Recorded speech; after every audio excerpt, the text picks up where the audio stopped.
Hello, and welcome to the Channel 16 election special. My name's Crystal Hebert, and today I'm here with Mr. Peter Edgecomb. He's running for State Senator District 1. Today we're going to talk a little bit about his campaign and what he does and everything about him. Well, thank you. Thank you, Crystal. It's a pleasure being here, and I appreciate having this opportunity to address your viewers. Awesome. Okay, so our first question today is we want us to tell you a little bit about yourself, your education, background, stuff like that. Okay. Well, Crystal, I was born on a potato and livestock farm in Limestone, and at an early age, by the way, I was number 2 out of a family of 10 children.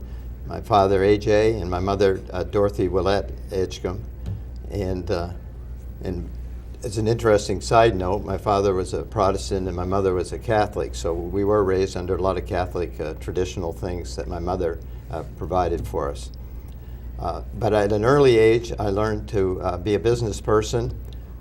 I had a flock during high school days. I had a flock of 200 laying hens, and my flock produced enough eggs to supply an egg route and a small grocery store. Wow. And that financed my college education. And then after continuing on to, after that, I'll get into the education part of it later, but I attended the University of Maine at Orono and also have a couple of other degrees, but we can talk about that a little later. All right, awesome. What made you really interested in getting involved with politics? Well, it may have started when I was in high school. I was president of the student council and also the state FFA president, and I've always had an interest in politics.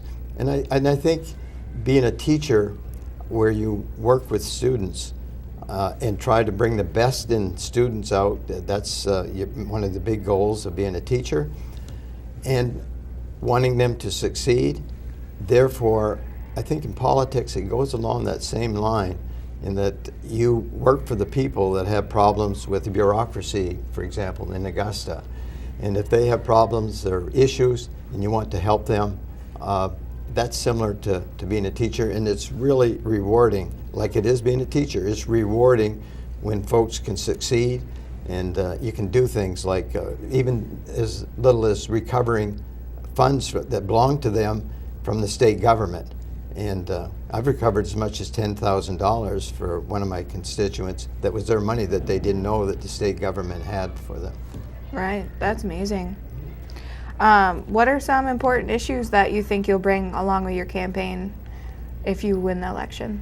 Okay, well, I think that with seniors, we absolutely need to take care of our seniors and our needy folks that where we made promises to them early on that they would be taken care of, and our population is living longer than usual, and we need to definitely do that. And I think if we were to be able to get some of the folks that are on welfare that should not be off of those rolls, folks that may spend money on drugs or ATVs. I see this and I hear this as I've been campaigning door to door. Mm-hmm. And there would be plenty of money to take care of the people that need to be taken care of, where we made promises to them. Also jobs, and providing jobs to keep young people in the area. That's extremely important. And we may be able to do that by just lowering interest rates, by making interest more affordable, whether it's biomass or wind energy, all of those things that we could do to lower interest rate, create jobs doing it. And then once we create jobs, or businesses can get less expensive energy, they in turn can offer more employment and get rid of some of the regulations that they have to go through. That would really help us to reduce electric rates and create jobs to help keep young people in Aroostook County. Right. Okay. So continuing on with jobs, we're a paper mill town, Madawaska here, and I'm sure you've heard about the Verso paper mill shutting down recently in Bucksport. People have lost over 500 jobs, and what's your opinion on that, and what's also your opinion on paper mills in general in Maine and the economy and how that helps it? Well, when I moved to the Valley, Crystal, my neighbor across the street and my neighbor next to me in Frenchville, my family moved here because of me becoming a vocational director in the Valley, and my kids all graduated from Wisdom High School. But those folks that lived next to me, I can tell you their work ethic was unbelievable, and you could tell by how nice they kept their property and that sort of thing. And that was very typical of folks here, is that work ethic, and they were very successful working in the mill. And I found out early on how important that was to the economy of the area, that sort of thing. Yeah. So I am concerned about the mills closing, and who knows when that might be something that the mill here may have to do. But our country, we are sending products to China that's needed in paper making. Whether it's pulp or the wood, whatever that is needed, it's sent to China. And then China really pays very low wages. That's how we get products out of China, because of the low wages. So therefore, then they turn around and send the paper back here to compete with companies here and can sell it for less than what they pay here.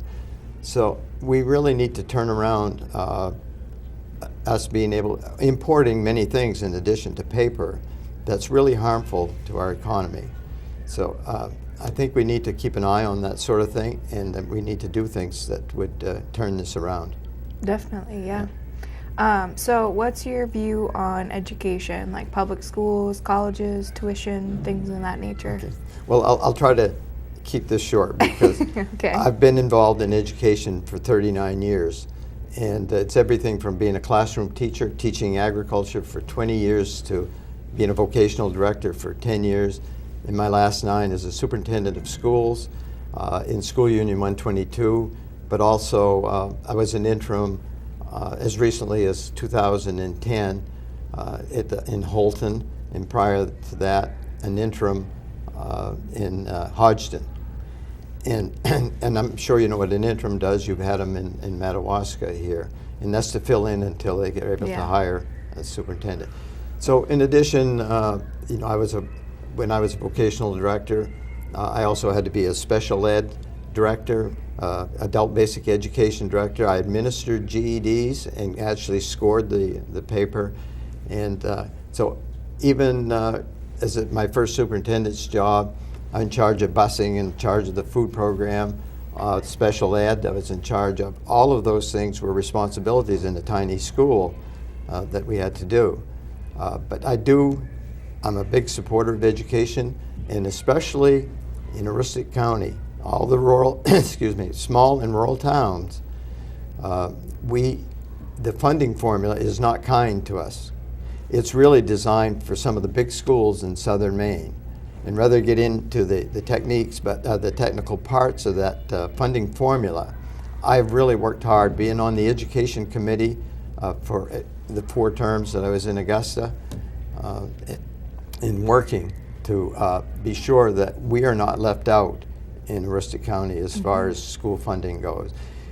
And since most of schools in Aroostook counties are they're high receivers of state funding for education, and if you cut just 2% off the funding, the total money for funding, you cut it 2%, that's huge for some of our schools. Definitely, yeah.